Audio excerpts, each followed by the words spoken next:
It's time for the Sports Desk with Mike, Mark, and Kyle. Stay tuned as we discuss what's happening in the world of local and national sports in Southeast Missouri and beyond.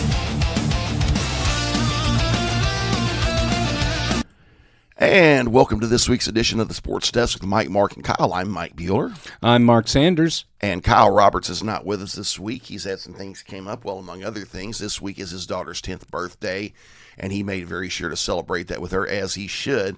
But even without Kyle, we have got a very full show today. We're going to be talking a lot of high school basketball. We're going to be talking some Raiders and Lady Raiders. And, of course, we are going to be recapping Super Bowl 60 between the Seattle Seahawks and the New England Patriots. But we are going to do that a little closer to the end. But we are going to start off talking some high school basketball. Mark, we're taping on Wednesday morning for a Thursday drop. You were at the Ozark Foothills Conference Tournament Tuesday night down in Naylor, and you got to see some really good basketball, so I'm going to let you have the floor.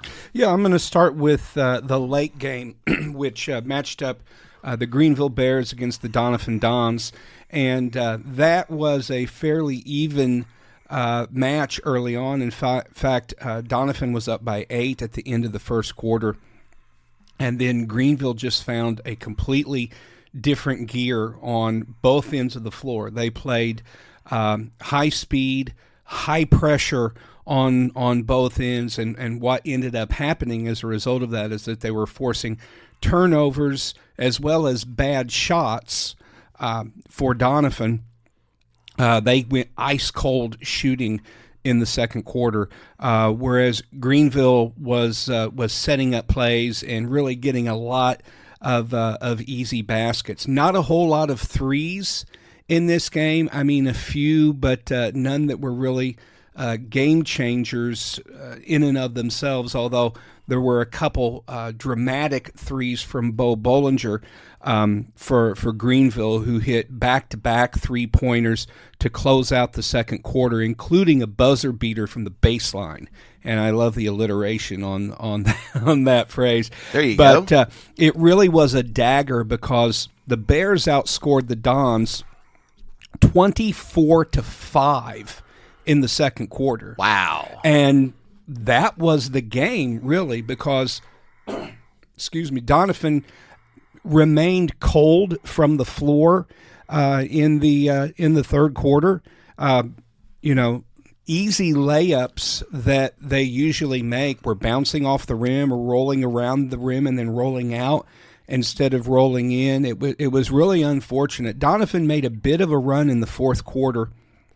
They've got two really talented seniors in Corey Haygood and Tyler Lowry, and a good supporting cast there for Hunter Dilbeck and the Doniphan squad. They pulled within 10 points on a couple of different occasions, but their defense wasn't able to either hold Greenville off the board or force a turnover, and get that lead down to single digits. You could certainly see with the clock getting short down below 4 and then 3 minutes in the fourth quarter, you could see how if they could have gotten it down to 9 or 8 points and then hit a couple of quick threes, it might have been different. But Greenville just stayed the course, and they ended up with a 12-point win. It may turn out to be a Pyrrhic victory for them, however, because this Friday they will be meeting the Puxico Indians. And you got to see that game, too. And Puxico looked really good, because here's the thing. They played East Carter, I think, about a week ago at Puxico and only beat the Redbirds by 12 points. It was not that close last night. No, the final score was 81-61, so it was a 20-point victory, but they were up by more than 30 points with less than 4 minutes left in the fourth quarter. At about 2 minutes, Puxico head coach Bryant Fernetti put his entire bench in the game. It looked like mainly freshmen out there. So East Carter was able to score quite a few points in the last couple of minutes to make that game look closer than what it was. But the really extraordinary thing about this game was that Puxico did not play their best basketball overall. And I'm not saying that they didn't play a good game. Obviously, they scored 81 points. But what I'm saying is that there were periods throughout each of the four quarters where their top players seniors, Landon Burchard and Jet Hancock, were not hitting shots. I mean, they were they did. Landon always gets fouled when he goes in the paint. All right, so he's going hard into traffic, and even if he can't get a shot up, he's going to get fouled, and he's always going to make 2 free throws after that. But I saw Landon in Bernie score 50 points. With an amazing 11 3-pointers in that game. It's just he couldn't miss. I mean, he looked like Caitlin Clark out there, just in terms of hitting threes from all over and nothing but net. Landon definitely did hit some key 3-pointers, especially in the third quarter, where the Redbirds, started to make it a little bit closer, and then Landon would come down, and he just hit a deep 3. And it was like a dagger every time. It's like, hey, maybe we can get on a run. Boom, 3. Hey, we've turned them over 2 or 3 times. Maybe we can make a run. Boom, 3. It was just, the thing about Puxico is I don't know how you defend them. I simply don't know how you defend them because they're so fast. And I was thinking about this before the game started when all 5 of them were out there, because Landon and Jet are about 6 feet tall. They're not tall guys at all. I mean, they're just not. And they've got a couple of big guys, tall guys, but they're not really big. I mean, when you look at them, it doesn't look like a powerhouse basketball team, is what I'm saying. Just physically, you would look at these guys and it's like, this looks like a YMCA team, or something like that, some pickup basketball. And I'm not trying to disparage that. I'm just saying appearances. When you look at a team like Woodland, they got a lot of tall guys, a lot of guys, who look super athletic and can run. But looks are deceiving. Don't be fooled. Once Puxico gets on the court, everybody is running at full speed, and they're running full speed at both ends of the court. Their defense is swarming, attacking. I mean, it is like having a horsefly in your ear in the summertime. You just cannot get that buzzing away from you. They force turnovers. They're super aggressive. And then even when they were up in the second half, and you think, okay, run some clock here, Fernetti's out there waving his arm in a windmill like a third base coach waving somebody around third and sending them home. He's like, go, go, go, faster, faster, faster. I mean, they're constantly pushing that intensity. So even in a game like Tuesday night, where they're not just bombing threes from everywhere, even if they go cold, they're going to get twice as many shots as the other team because they're pushing the ball down. They're looking for that inside pass. They're looking for the shot. I mean, and unless another team can run with them, I don't see how you beat them. I definitely don't see how you beat them in Southeast Missouri. Now, when we get to state, I mean, then we are talking about teams that are probably going to be bigger. And maybe just as fast, but I'll tell you what, Coach Fernetti really has a great squad. Landon Burchard is just a marvelous, marvelous young basketball player. I am really very hopeful that he would decide to stay home in Southeast Missouri and play for the Three Rivers Raiders. I think a lot of people are there, and that very well could happen. I've been hearing reports that we may be very interested in him. Nothing I can confirm, but I've been hearing a lot of rumblings that Three Rivers may be very interested in him, which I would love. He's got a lot of Three Rivers roots. His mom teaches at Three Rivers. His grandmother taught there, and his grandfather went to college with me at Three Rivers back in the late 1990s. I think we actually had a class or two together. Yeah, well, this is not a secret because it's in public. I'm not giving anything away that anyone else could see. But Coach Robert Kirby was at the game yesterday. Oh wow! I've been hearing he's been in a lot of games. Yeah, and so I think he's pretty legit. Yeah, and after the Puxico game, I saw him, and everyone else did. Again, I'm not giving away a secret. Having a conversation with Jet Hancock, and Landon was sending a couple people down for the bench. I'm not saying it was recruiting. I have no inside information about that. I'm just telling you what I saw. Indeed, and that's exciting news for me as a Raiders fan and exciting news for Southeast Missouri fans. A lot of people around here would love to be able to go to Raiders games next year and see Landon continue his career playing for the Three Rivers Raiders. Also, Landon's mom, the former April Sifford, played volleyball for the Raiders back about 20 years ago, so he would be a second-generation Raider athlete. Yeah, and if you've never seen Landon Burchard play, I'm going to get dinged for making this comparison, but just think Steph Curry. I mean, is an undersized player who plays marvelous defense and can hit a three-point shot from anywhere, as well as go hard into the lane. He's a fierce, tough, relentless competitor, and I think he would look great in black and gold. Yes, he would. I want to talk about a few other games that have been going on recently. Last night, there was another big Class 2 matchup. Hayti Indians made the trip to Bernie to take on the Bernie Mules. Bernie came out with a pretty good-sized win. I don't remember the final score off the top of my head, but it was, I think, more than 15 points. However, I also heard that Hayti was missing one or two other better players. So I love that Bernie squad. I really do. John Aycock is their big guy in the middle, and they've got guards who can score inside or outside. They're like the their problem is just getting past Puxico so far this season. But I really like Bernie's game. They've got a great coach in Jason Long. He's entertaining to watch on the sidelines just all by himself. He gives it all he's got coaching that team, and they've got a good squad. Yes, he does. A couple other teams I want to address that have been doing some things of late. The Woodland Cardinals, as we talked about, got a big win on Saturday at Charleston against Van Buren. Class 3 Woodland versus Class 2 Van Buren.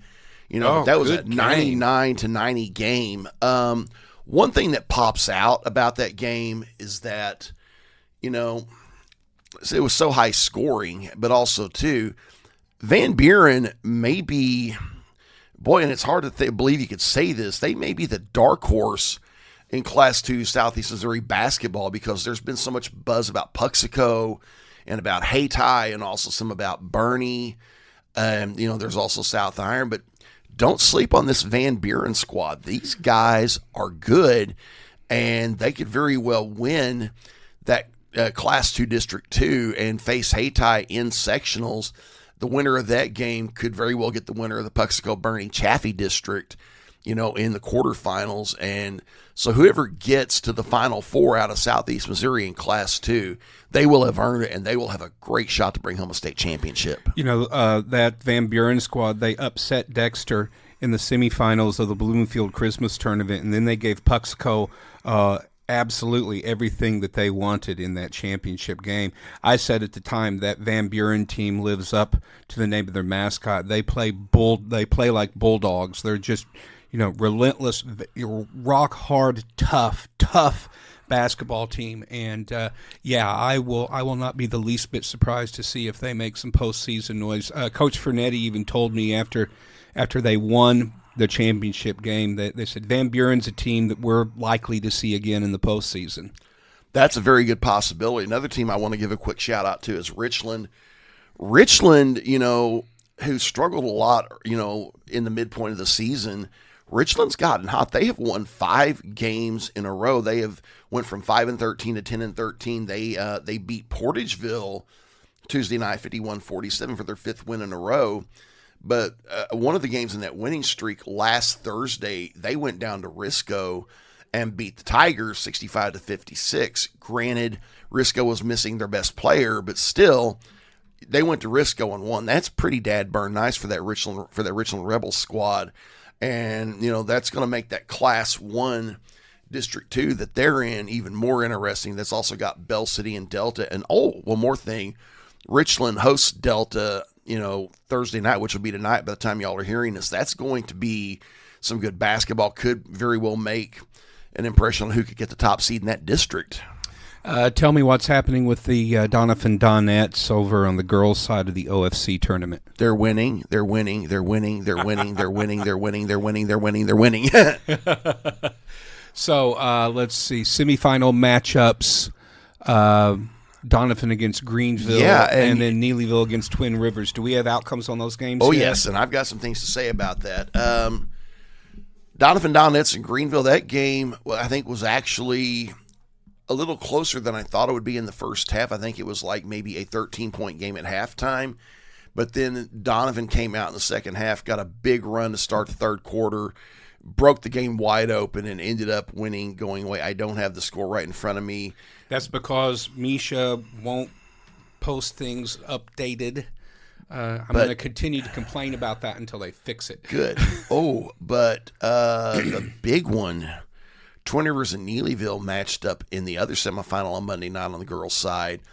And, both of those teams had won at home earlier in the season.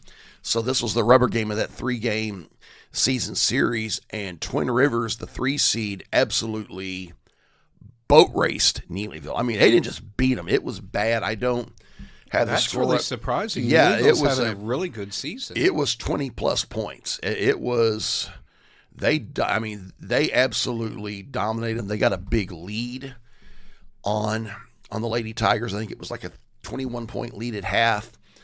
And I'm going to appeal here again. Whoever is in charge of these tournaments, for heaven's sake, post your results on the internet. Okay, I mean, take out a Facebook page, do something where we can get these results. I mean, it's 2026. I should be able, if games were played last night, the results should be posted somewhere, and you just can't find them anywhere. It's really frustrating. I agree. That is one thing that has been a real liability with Misha is that they have not, updated their website. Like I said, they're doing better than they were, but still, I mean, it's one of those things that should be. Twin Rivers girls beat Neelyville 56-23. Oh, wow. Yeah, wow. That was a jaw dropper. Yeah, because, I mean, I covered Neelyville at Twin Rivers 2 or 3 weeks ago, and Neelyville won that game going away.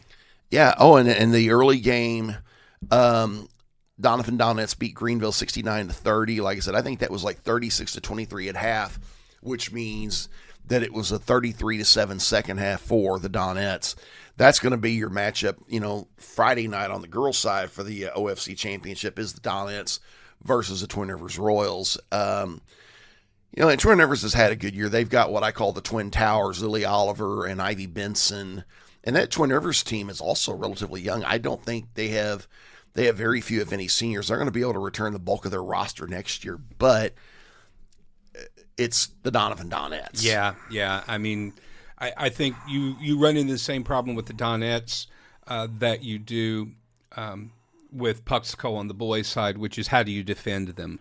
Because they play the same type of up-tempo basketball. Coach Adam Epps has them running down both sides of the court for 4 straight quarters. So they're not invincible. They have lost a couple of games, and if you can put the brakes somehow on Ellie White and Carson Haygood. Carson, of course, and then I was Monahan. I can't think Bella of her Monahan. first name. Yeah. She's really emerged this year as a really good star for that team. And the same thing for Donovan. That's really scary. Their team leaders are juniors. So. Well, what's next, Mike? The Raiders and Lady Raiders. We are taping before the Wednesday night games against Moberly, which are huge Region 16 games for both squads, but we are going to be able to talk a little bit about the weekend matchups. The Lady Raiders, first of all, went over to Crowder in Neosho, Missouri, which is the southwest corner of the state. South of where Kyle lives, if that tells you anything. I mean, it's almost in Oklahoma and Arkansas both. And they were shorthanded. They were missing their 2 leading scorers in Amelia Carsonetti and, Samaya Jordan. Still gave a very tough Crowder squad that I think is like 16-8. Everything they wanted, almost won that game, but ended up losing 66-63. As I think Crowder closed that game on like an 11-2 run. But I thought, or 11-3 run, but I thought that the Lady Raiders fought really hard considering all the adversity. They also had a bus breakdown on the way over that, ended up getting them to the game about an hour late. They started 20 minutes late. And even with all of that, the Lady Raiders, they could have laid down. They could have just given up. and said we're going to lose by 20, and instead they fought to the very end and almost pulled out a win. They are still right in the thick of the Missouri Community College Athletic Conference race and the race for the top seed in Region 16. They are battling injuries, so that road to the top seed may be a little hard for them. However, it's always going to come down to March. No matter what happens with the Lady Raiders, whether they get the top seed, whether they get the 2 seed or the 3 seed, it's going to come down to March. It's going to come down to who can get it done in the postseason. And, that's why they play the postseason games. If the postseason, if it was all about regular season, they wouldn't have a postseason. So they're still in it. And the last 4 games don't get any easier. Like you said, last night, of course, we're taping on Wednesday morning, so you're hearing this on Thursday or later, so we don't have the results. They will be playing Moberly here at home in Poplar Bluff on Wednesday night. And then Saturday, they get to spend Valentine's Day up in Moberly, taking on a really tough State Fair college. Back home a week later for Raider Reunion Night against Mineral Area, always tough. And then back on the road again, just 3 weeks later to close out the season at Crowder College. My question for you is, if they don't go 4 for 4 to close out the season, they already have 4 losses on the season. If they happen to drop 1 or even 2 of these last 4 games, are we looking at a situation where they have to win the regional tournament to make it to nationals? I would think so. I think the Lady Raiders. Here's the thing with it: large bids, they probably need to win the region tournament just to be on the safe side, because you never really want to depend on that. Well, plus you don't want to be buried in those low seeds. Exactly. You don't want to have to come out, in game 1 or game 2 playing like a number 1 or a number 2 seed. That just makes your path that much more difficult. Exactly. But yeah, I would say that the Lady Raiders, if they drop a couple of these games, they're going to be, if they're not healthy, they'll probably be underdogs at State Fair Saturday. But that's a huge game. I'll talk more about that in a sec. But if they, lose to State Fair and Crowder and go into the postseason 23-6, I would say they would probably need to win the region tournament to get back to the national tournament. That game Saturday at State Fair is going to be huge. The winner of that game almost certainly is going to be the favorite to win the region tournament. Again, there's a difference between being the favorite to win it and actually winning it. But, that's a huge game. And switching to the men's side, they finally broke their 2-game losing streak with a big win, 12-point win over Missouri State West Plains this past Saturday. And looked pretty good doing it.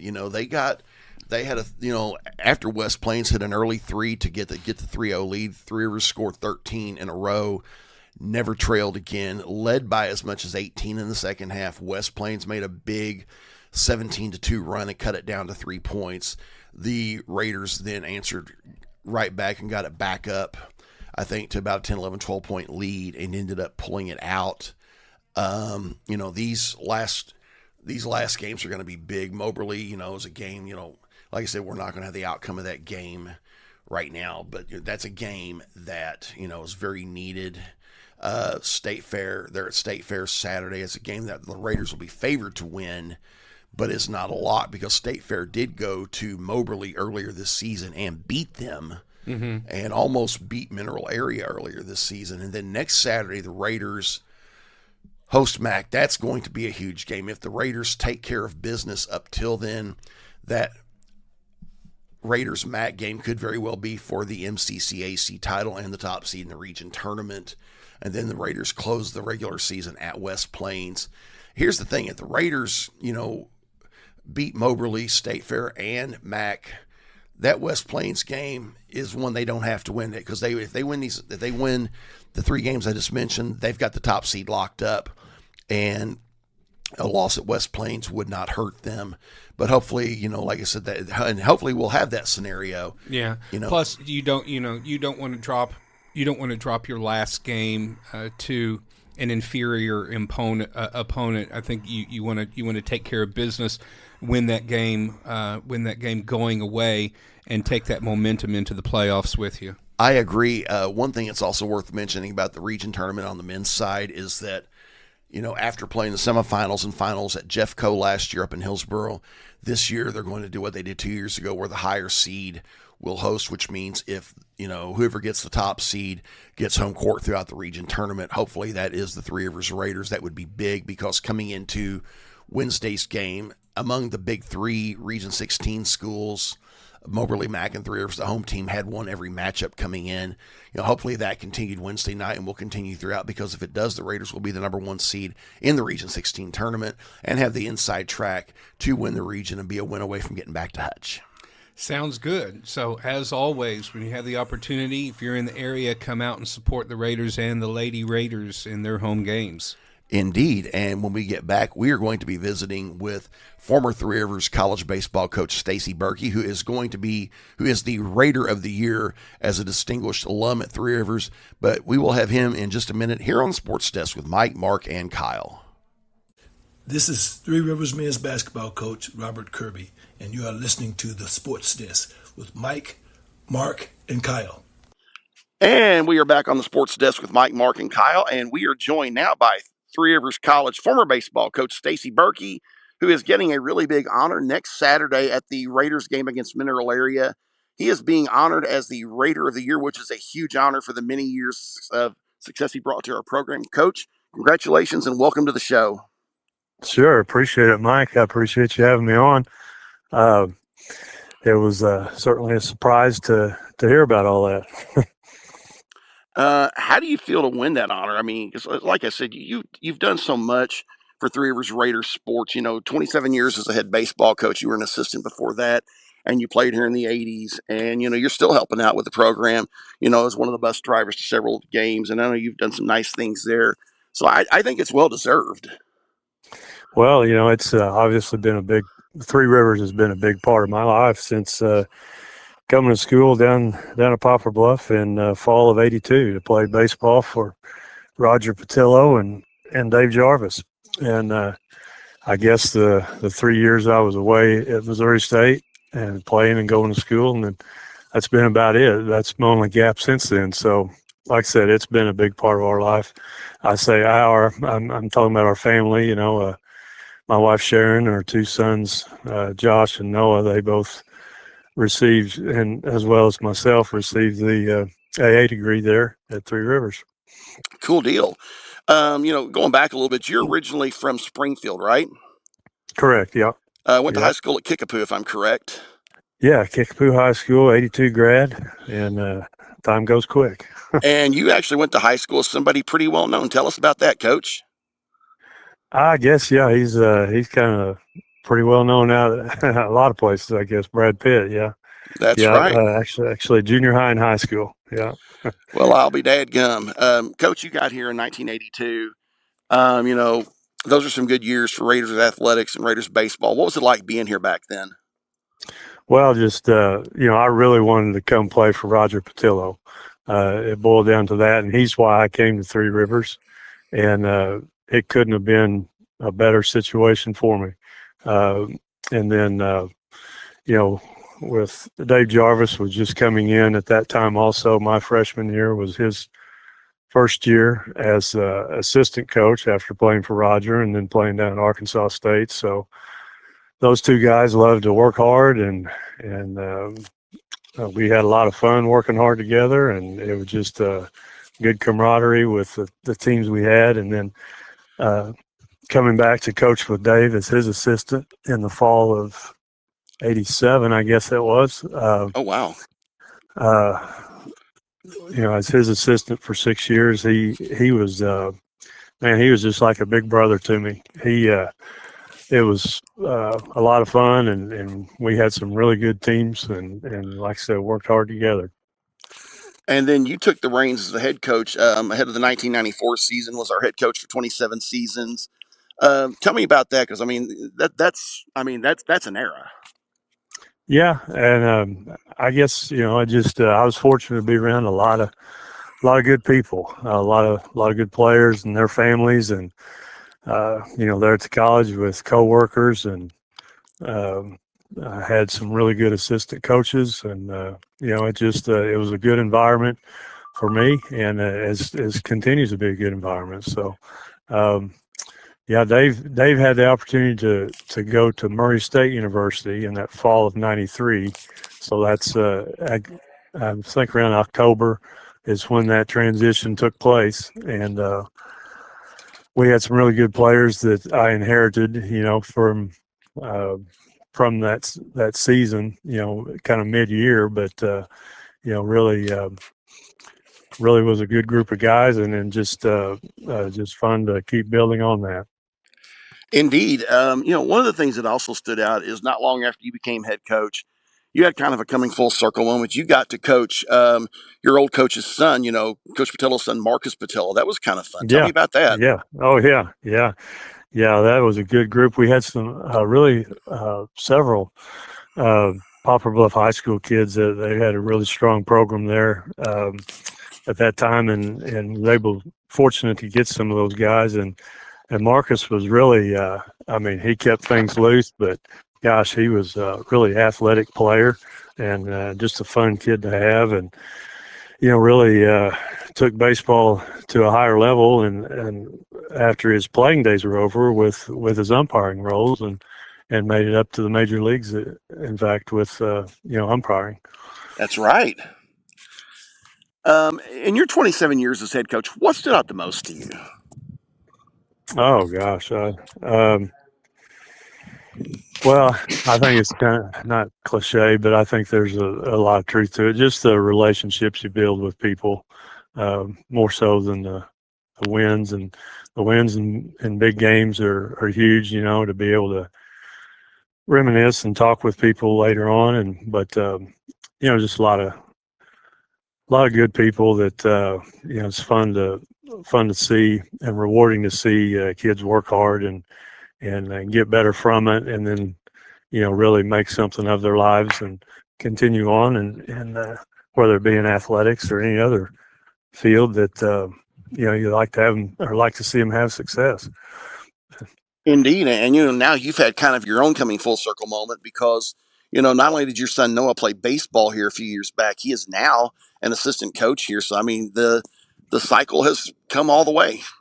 Yeah, he grew up on that field, basically. He had a lot of big brothers with the players that I coached, and, he really was around that a lot in that environment. And, I've heard him say plenty of times before he couldn't really see himself doing anything else other than some capacity in baseball, and coaching is the direction he's going right now. But actually, I'm out here with him in California right now. He's participating in the California Winter League, and that's getting ready to wrap up here.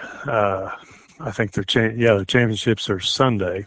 So if they make that to that round, then that'll be kind of they're doing really well. He's on a really good team, and he's done well out here. So hoping for some opportunities to continue to play if that's available here and a little bit later on too. Sounds great, Coach. Is there anything else you'd like to add? I can't think of anything off the top of my head, but like I said, Three Rivers has just meant a lot to me and my family through the years, and it's a great honor to receive that Raider of the Year award. And like I said, it was very surprising, but very humbling feeling. There you go. And that is former Three Rivers head baseball coach Stacey Burkey here on the Sports Desk with Mike, Mark, and Kyle. This is Three Rivers College women's basketball coach Alex Wiggs, and you are listening to the Sports Desk with Mike, Mark, and Kyle. And welcome back to the Sports Desk with Mike, Mark, and Kyle. We are now going to be talking about the big game that happened a few days ago. And, while there was, a lot of debate about, who, and what happened at halftime with who sang and who didn't sing and all that, there was football game going on before and after that, and that's what we're going to talk about. And when that was going on, the Seattle Seahawks turned in one of the most impressive defensive performances in Super Bowl history and beating the New England Patriots 29-13. The Patriots got a couple of fourth quarter scores, but that game never was really that much in doubt. And the Seahawks looked great on defense. Reminded me a lot of that 2000 Ravens team that won Super Bowl 35. Yeah, I mean, let's be honest about this. New England absolutely did not belong in this game. I mean, they just didn't. They played a fourth-place schedule.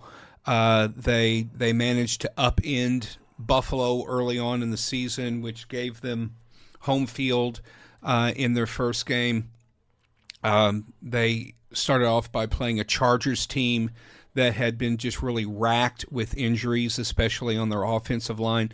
And, give all credit to the Patriots. They've got a good defense. Their defense played well against Seattle. That game was just 9-0 at halftime. So they did a really good job in managing to keep the Seahawks out of the end zone for the most part. But the Chargers weren't much competition, and then they got another home game against the Houston Texans, and C.J. Stroud just really could not perform well as a quarterback. If Houston had even average quarterback play, they probably win that game. And then of course they go to Denver, and except for a blizzard and a completely boneheaded decision by Sean Payton to go for it on fourth down with a rookie quarterback instead of just kicking a field goal and taking points with a dominating defense. And don't think that Seattle didn't learn from that mistake. It's like, fourth down, deep in the red zone, kick. Put up those points, put pressure on their offense, stake our defense to a lead, and then just pin your ears back and go get Drake May. And I've been saying this all throughout the playoffs, is that May is vulnerable to pressure. I mean, we saw it at the hands of Denver in the AFC Championship. If Jared Stidham doesn't make that terrible decision to just throw, just chuck that ball backwards instead of just taking a sack and punting, then there's probably no way that New England's offense is able to score a touchdown in that game. It's like that was just, a combination of bad luck and dumb decisions that put New England in that game anyway. So, they were not playing the AFC's best team. It's one of those things where circumstances led to it. But, I think the game pretty much went as everybody expected. It was going to be dominance from Seattle's defense. It was going to be really difficult for Drake May to overcome that pass rush and to find any windows against the Seattle secondary. Sam Darnold did exactly what he needed to do, which was to make key passes when they were absolutely necessary and not turn the ball over. And, all credit to Seattle. They had a great season. They peaked at the right time, and they had an outstanding game plan against an inferior opponent. So, no surprises. A lot of people, I don't think that the first half was all that exciting. I think the second half was better than the first half for those who could stand to watch the game that long, because, there wasn't a whole lot going on. I know last week that Kyle said, look, defensive games are not necessarily boring. He's not here to defend himself, but yeah, they are. Well, Kyle did have a few thoughts that he shared with us, when we were talking before the show. He said, Sunday's game was a world-class beatdown that could have easily been a 50-burger. And this is the one time an entire defense could have won a Super Bowl MVP award. And I agree with that. Yeah, I mean, it was pretty obvious to me by about the third quarter that Kenneth Walker II was going to be the MVP, because it just give him the ball and let him get you first downs and just grind this game out. I mean, it was a terrific game plan, and I really enjoyed seeing Walker win the MVP. It's nice to get somebody other than a quarterback winning the MVP in a championship game, so that was gratifying for me at least. Indeed, and I'm going to say the words that I don't think anybody thought they would hear just a few years back. Sam Darnold, Super Bowl champion. Yeah, and this has been the talk among Minnesota Vikings fans for the past couple of weeks is, how could you let Darnold walk and what does this mean and everything. So, I'm going to say a few things about this. First, nobody questioned the decision to let Darnold walk. I mean, nobody questioned the decision to let Darnold walk because of his performance in the last 2 games that the Vikings played in the previous season. A terrible loss at Detroit that if they had won that game, they would have been the number 1 seed and gotten a bye, and the Super Bowl goes through Minnesota, but terrible performance. And then they have to play the Rams on the road in Arizona because of wildfires in California. He takes 9 sacks in that game. And, the Vikings decided based on those last 2 performances that they were going to go with their rookie quarterback, even though McCarthy was untested and coming off injury and playing NFL games for the first time. What we really saw last season, I'm not going to say they were justified in letting Darnold walk away, but you understood it. And I think as a Vikings fan, I was thinking the same thing. It's like, oh my God, don't give Darnold $30 million to stick around just to lose in the first round of the playoffs again. Hindsight is perfect vision. It always is, and so I don't think that you can just completely write this off and do a what if scenario. It's like, well, if we had kept Darnold, we would have been in the Super Bowl. No, we wouldn't have. And here's precisely why. Kevin O'Connell is physically allergic to running the ball.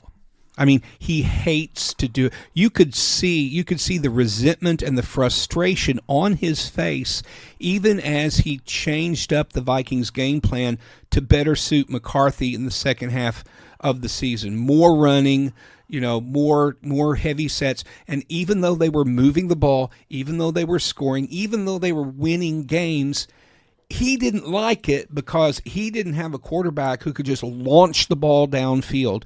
And, you heard it during Super Bowl week, when they were talking to the other Vikings players. They were talking to Justin Jefferson, Jordan Addison, T.J. Hawkinson, blanking out again, middle-aged Jones, the running back. I can't think of his first name. Aaron Jones. Yeah, it comes to me just as you say it. Yeah, Aaron Jones. They were all saying, well, we all wanted Sam back. We would have had a better season with Darnold. Of course you would have had a better season with Darnold. But you wouldn't have had a Super Bowl season because you don't have the roster that Seattle has. And most importantly, you don't have the coaches and the organization that Seattle has. Seattle has aced the past 4 draft seasons. For the past 4 years, they have drafted players who are starting, who are pillars of that organization. What do the Vikings have to show for their last 4 years? A couple of players and a general manager who just got fired for all of his failures in the draft. So I want to no, I don't think that the Vikings would have gone to the Super Bowl if Darnold had remained in Minnesota. Maybe they would, maybe they wouldn't. But has Kevin O'Connell given you any reason so far in his 4 years in Minnesota to think that he can win a playoff game, much less 2 or 3 playoff games? And that answer is a resounding no. He has not shown the ability to be flexible enough with his game plans and with his play calls to adjust to the necessities of an NFL game. And in contrast, Seattle's head coach, Mike Macdonald, has shown that he does that all season. When it was necessary for Darnold to have a big day passing and Darnold was having a good day, you see all of those top 10 highlight plays, deep passes to Jackson Smith and Jigba, just tearing it up. But other times, when it was necessary, they would run the ball with Kenneth Walker and with Zach Charbonneau. I mean, he had a game plan that could adjust. O'Connell only goes one speed, and that's throw the ball downfield. And J.J. McCarthy was not able to do that consistently. It turns out, and the Vikings have been talking about this a lot, it turns out McCarthy was probably playing with a broken hand Yikes. for the second half of the season. He injured his hand, hitting his throwing hand on a Baltimore defender's helmet. So since that Baltimore game, which I think was week 9, it was right in the middle of the season, he's been having hand problems, which can probably explain all of the terrible inaccuracies that he was having in the middle of the season, especially that wretched game that he played at Green Bay when we all thought it was over.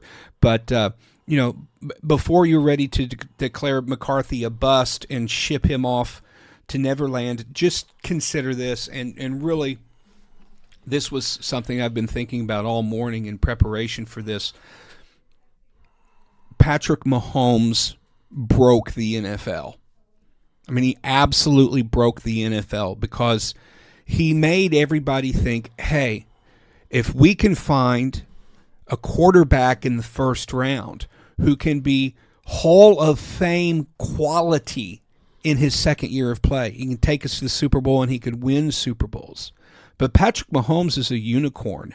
Hall of Fame quarterbacks like him are like winning the Powerball lottery. And he created this idea for every franchise. You see this across the entire league where all of these franchises, including Minnesota, they've fallen into this same trap. It's like, all we need is a Hall of Fame caliber quarterback, and then we can win the Super Bowl. Well, let's look at the record. Let's look at the top quarterbacks. Josh Allen, never been to a Super Bowl. Lamar Jackson, never been to a Super Bowl.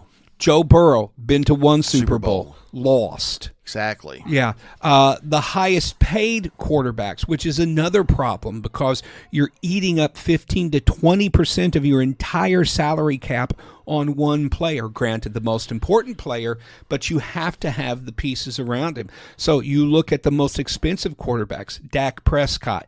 Cowboys haven't even been to a conference championship in nearly 30 years. Yes, exactly.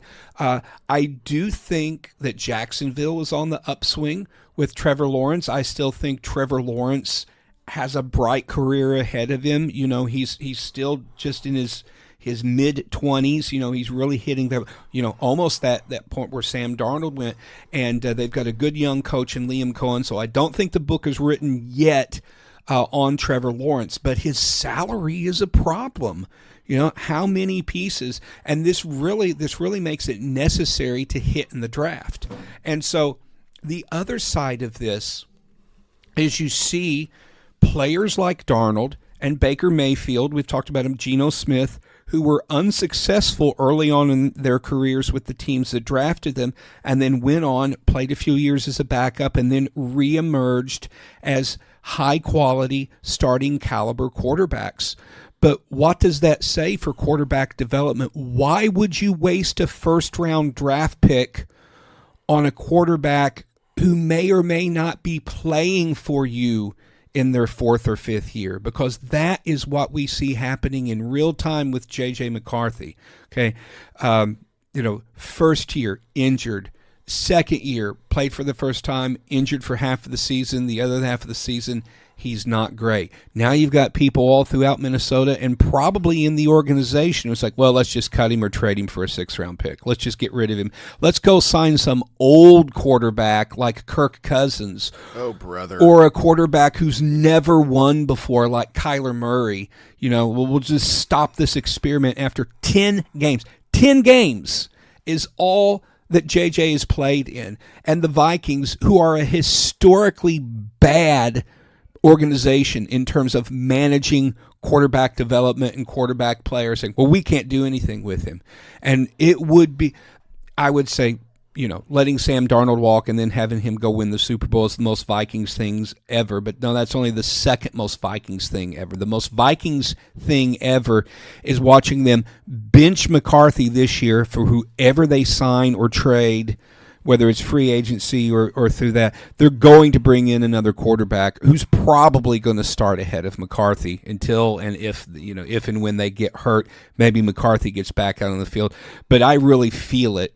This is just a feeling. I really feel like Kevin O'Connell is just done with J.J. McCarthy. I don't think he likes the kid. I don't think he likes him at all. I think he's still pissed that J.J. missed a Thursday practice to go be with his fiancée at the birth of his first son, because he talks about it all the time. He always brings it up as an excuse for why McCarthy didn't have a good season. He's constantly undercutting him in the media. And I'll tell you what, if I was McCarthy, I'd be done with Minnesota. I mean, part of me thinks, he's probably going to work really hard and try to go out and prove himself. But at the same time, man, if I get benched, I'd just be like, nah, trade me. Because here's what's going to happen, and this is the most Vikings thing ever. He's going to go to another organization, play for a couple of years as a backup, learn, develop, emerge, and probably win a Super Bowl for another city.